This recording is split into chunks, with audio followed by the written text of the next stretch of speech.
Actually, according to my grandfather, under whom I sat most times, he told me a lot about how Belebu started.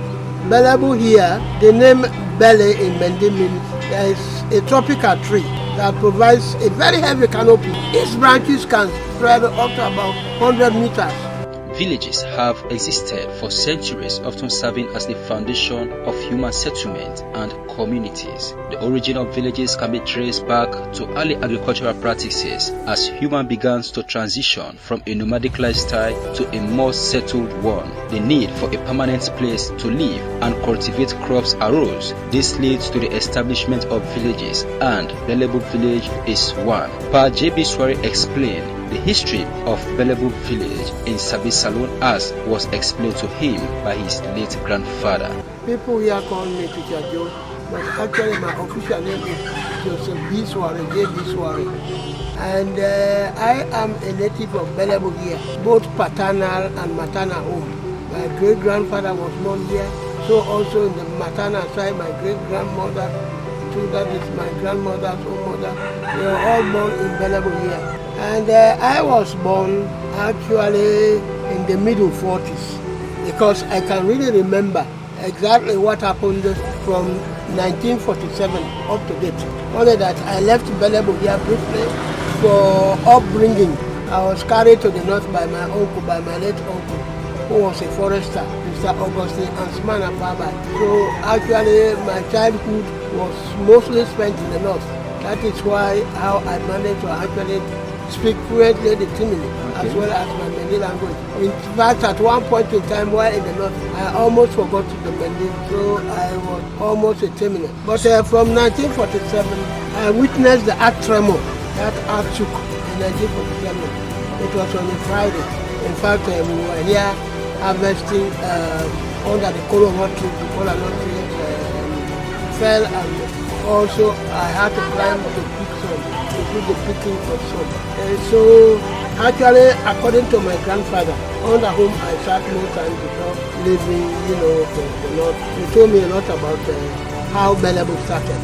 Belebu here, the name Bele in Mende means there is a tropical tree that provides a very heavy canopy. Its branches can spread up to about 100 meters, and it grows very tall.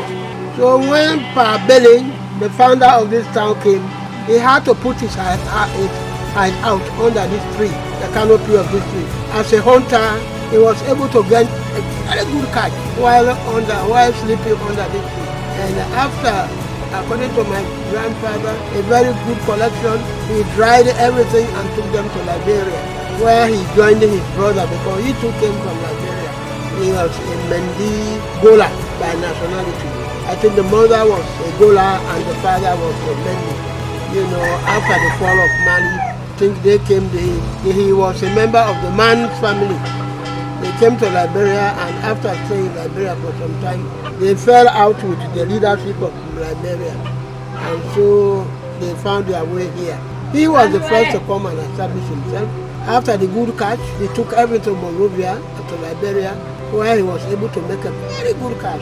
And so while in Liberia, his presence impressed his brother by the name of Bele, who was then a sub-chief in a village called Kawilaho, just after River Moro to go to Liberia. And so he decided to come along with him. They came to Belebu here. They came to this Bele tree before there was no village, not even a hamlet except that small hideout where he was drying his meat. So he brought him there. But while coming, he came with one of his wives. He was a power with several wives, but he managed to come with one. And so he was catering while they go out with the hunting game. So many successes followed them here. And so they started farming, cultivating rice. They brought the seedlings from the seeds from Monrovia, from Liberia, out of the food sales sometimes. And so they were able to make a very big rice farm here, where Belebu now stands. Right. So, Papa Joe, what were the main economic activities of the village that is in the past? Oh, in the past, as I have told you, the people came as real hunters, and the farmers, this subsistence farming, just from month to month every year, and The type of farming that was practiced then is this shifting. From one place they move to the other place, they move around. And so this place became a fallow land. Then there was one other brother who now became very famous while he had a beat, they had to put up a lot of horse. He was called Jumbo Boy. He was called Manda Jumbo Boy. What's the meaning of that name? Jumbo Boy, meaning he had very good appetite to eat when there was plenty of something to eat. He loved that, so because of that they gave him the name Jumbo Boy. Very good man, very good appetite to eat. I understand he was a very huge man, very huge. And for Jumbo Boy, because of his skill, we learned he was in fact an apprentice under one of the notable warriors in this country, Dawa. He was a disciple under Dawa, a fighter who later came and settled around Belebu area. So when he came, he found the place, not quite a bony land, but an area that no water could settle. So they decided after harvesting the rice to put up some huts. And so Belebu started with those huts. Now other people were attracted, by what was happening here. They could go, there is a hill here, just after this place called Kuewiye. Kuewiye was an area that was habitable by these wild big animals. You had the Tuawi there, you had the Dope there, the Pitambo, the black there, the red there, and even Porcupine. So many of them together with cotton crab. And they used to go there and harvest, and so Belebu enticed, and people were able to make this Belebu place habitable. All right. So, is there any significant history, event, or milestones that shaping the village history? Except very recent, before the war, Belebu was already habitable by a commune, a renowned commune, a Sierra Leone commune, by the name of Slapco. Sierra Leone agricultural production. They had their main office just outside Belebu after Mahu River. You climb up that level place up the river, like a plateau. There they built their management quarters. It was a very nice place. People used to come from Kenema to spend the weekends there. Oh, it was a lively place. And the company was so lucrative because during the harvest of the coffee, that attracted a lot of people from the sub-region. They all came here to do the harvesting just to get good money.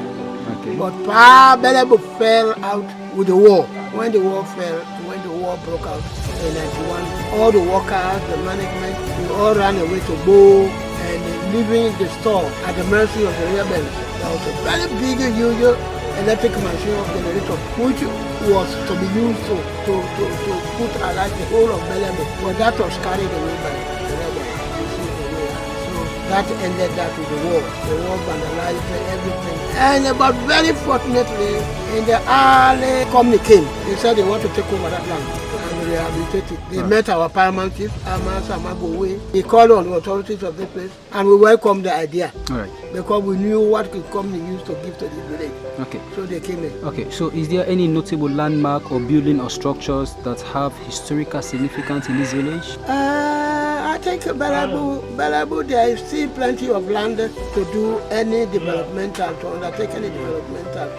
There is enough land. Only that we have sold some of our distant land 3 miles out of Belebu, some 4 miles out of Belebu, to two very important organizations. One is called OFIR, O-F-I-R. It has over 300 labor workers, all from Belebu here, and we also have Leo. Leo also is another area that has employed a good number of our people. But still there is land, I promise you. There is still land that we can still utilize for the development of this community. Okay, so let's talk about this. Is there any unique traditional cultural practices or festival that have been passed down through generations in this village? That's a very nice question, my brother. Right. It is a traditional and a tradition. We have made it our own tradition.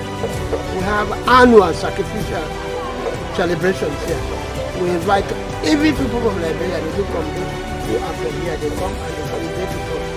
We do it annually. Presently, Leo Ofi,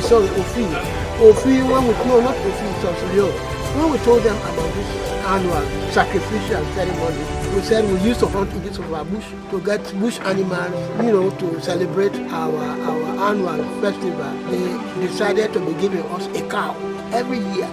And that they have been doing. Every year they offer a cow, they give us a cow, which is slaughtered here. And we invite almost everybody around there. I mean, that becomes very. So they gave you a cow instead of you going to the bush to get some meat? Yeah, because they have taken the bush from us, where we used to hunt. So what is the name of this bush? This is where we have Leo now. Leo. Is it the Gola Forest? It's not part of the Gola Forest. The Gola Forest has a very big, what do we call it? A separate land before getting into the Gola Forest. Buffer zone. We have the buffer. It's hemmed in with the buffer zone. That's why we gave to Leo here. They have grown coffee.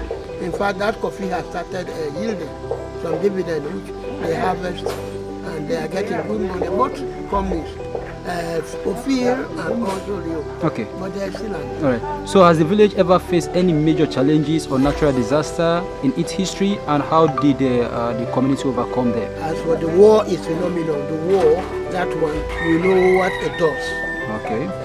You see, almost waste all resources. That happened, but let me look at any natural disaster in Belebu, like lightning, nothing, or flooding, nothing like that.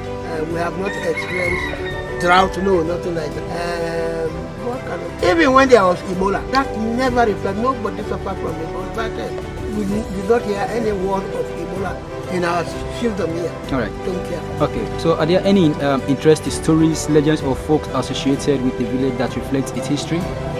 Well, all I know Belebu for, with the coming of this Islamization, when they came, they decided to have the people of Belebu to organize themselves as a Muslim-oriented people. They attracted some villages like Congo, and joined the Islam society here, and Bahamadetu came and joined the society here. We have some Marabots that brought the idea to Belebu. It used to be an occasion, a real joking thing that attracted so many people. They were here with us, they danced here.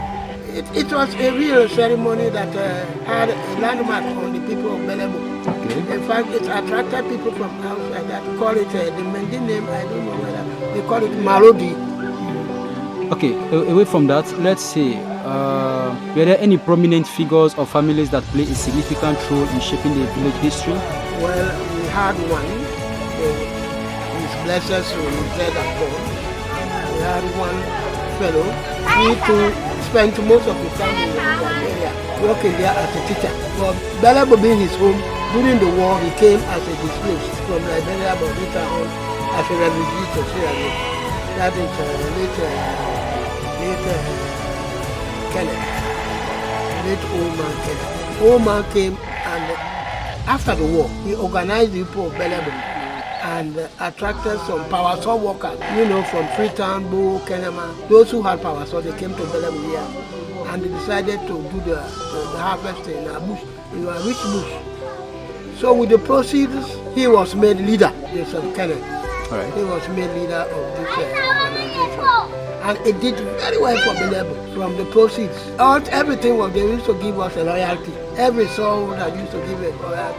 I think for every 20, you have to give one, or I cannot quite remember. When you plank, say about 12 or 20, you give one as the town loyalty. That one he took to Freetown and got a very good sum of money from me. When he came, he started the hospital. All right. The CS hospital over the river there.